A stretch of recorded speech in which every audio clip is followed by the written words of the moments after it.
你知道需要多大的力量才能将地球彻底摧毁吗？6600万年前灭绝恐龙的小行星，威力只够给地球挠痒痒。今天我们要聊的是能把地球彻底从宇宙中抹掉的3种超级武器。星球大战最著名的片段之一，就是帝国末日武器死星利用激光摧毁奥德朗星球的过程。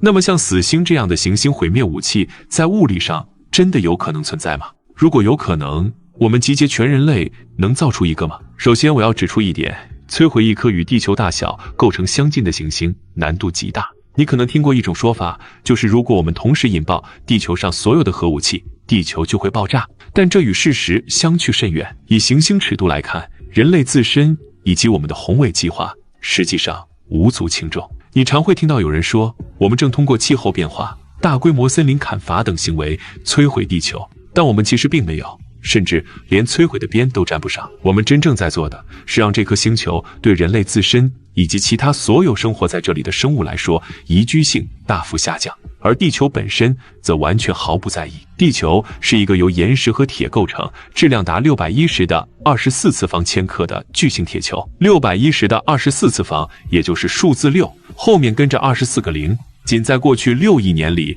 地球就承受了至少60颗直径不小于5000米的小行星撞击，其中最大的一颗小行星在6600万年前撞击地球。据部分估算，它的直径可能接近100千米。这颗小行星以相当于100亿枚核武器的爆炸威力撞击地球，导致75%的生物灭绝，并留下了一个直径180千米的陨石坑。以人类的尺度来看，这是一场难以想象的毁灭性灾难，一场真正的世界末日。但对整个地球而言，它几乎毫无察觉。我想说的是，从技术角度来讲，地球是个大块头，要摧毁它或是类似的行星，需要一种威力比当今所有武器都强10000亿倍的武器。至于这种武器具体会是什么样子，事实证明，像死星这样的设计或许是个不错的起点。当我说激光这个词时，你脑海中很可能会浮现出商务人士在演示时常用的那种小型激光指示器。但即便是如今的军用级激光技术，也已经具备相当惊人的威力。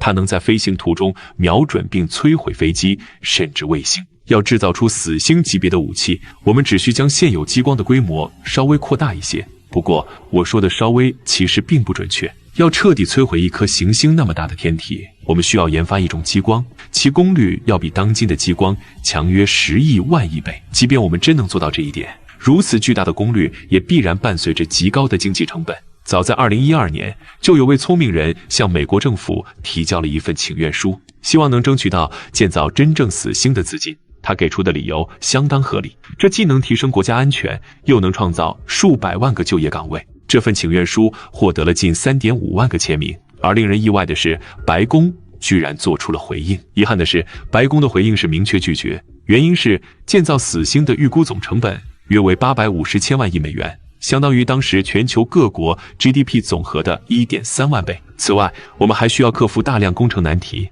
目前人类已知的任何激光材料都无法承受这种装置产生的极高温度，而且无论人类制造的死星用什么材料制成，一旦启动，它都会瞬间融化。这些挑战或许有一天会被克服，但实事求是地说，这要等到几百年后，甚至更有可能是几千年后的人类才能实现。幸运的是，达成目标的方法不止一种，摧毁行星也是如此，而且至少有一种方法所用到的技术，我们已经生产了约70年，那就是反物质。可以把反物质看作是普通物质的邪恶孪生兄弟，它由反粒子构成，性质与普通物质完全相反。反物质是一种极具吸引力的物质，我们只需知道一点，当反物质与普通物质相遇时，它们会相互湮灭，并释放出巨大的能量，其能量之巨大，仅1克反物质产生的爆炸规模就堪比1枚核弹。反物质一接触，普通物质就会立即爆炸，而你可能已经注意到，普通物质在我们周围无处不在。这一特性使得反物质极难处理，显然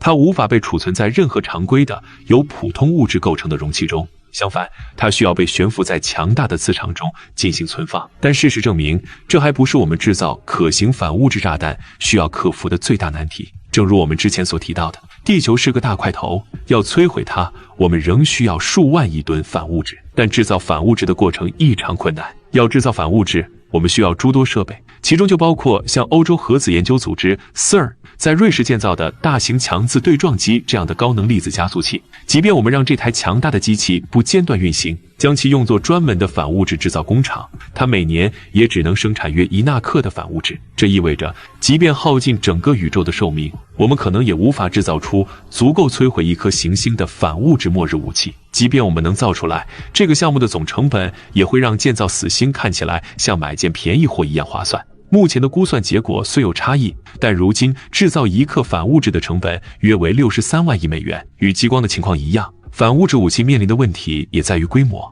要一次性摧毁行星这么大的天体，我们需要将现有已知的破坏性技术推向几乎难以想象的极限。但或许我们一直都在从错误的角度看待这个问题。如果我们不建造一个巨型末日武器，而是制造大量小型武器，会怎么样呢？不过，它们严格来说不算武器，更像是武器化的自我复制机器人。这个想法已被戴森、诺伊曼等科学界重量级人物探讨过，它既异常简单又极具巧思。试想一下，你设计了一个机器人，其材料构成与目标行星的材料构成大致相同。再试想一下，这个机器人既能采集这些材料，又能用这些材料制造出一个与自身完全相同的复制品。从理论上讲，要摧毁一颗完整的行星，你只需制造并启动一个这样的机器人，将它释放后，它会按照编程指令在目标行星上寻找合适的地点，然后开始挖掘。一旦收集到制造复制品所需的所有原材料，它就会暂停挖掘，开始制造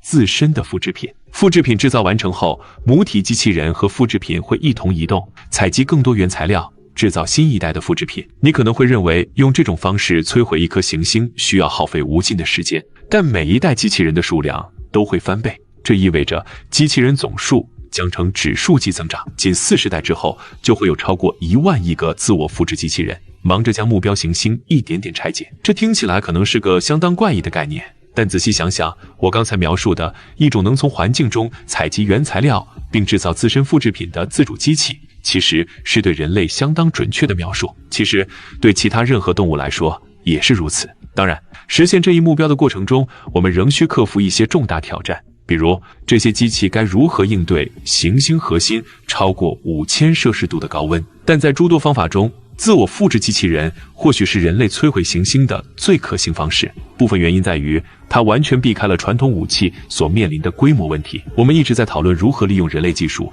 制造出有史以来最具破坏性的武器，以至于很容易忽略一个事实：在整个宇宙中早已有数不尽的万亿级超级武器散落各处。当然，我们通常不会这么看待它们，但人类制造的任何武器都很可能无法与一颗普通恒星所拥有的纯粹威力与壮观相比，也无法与一个普通黑洞所带来的末日级威胁相提并论。与其花时间琢磨如何加速反物质制造，或是如何将激光功率最大化，不如直接把我们想摧毁的目标发射到最近的恒星或黑洞那里。无论是恒星还是黑洞，吞噬一颗地球大小的行星都像你吃饭一样轻松。当然，移动像行星这么大的天体是一项艰巨的任务，它本身也面临不少规模方面的难题。但就目前而言，这或许比将行星彻底炸毁要容易一些。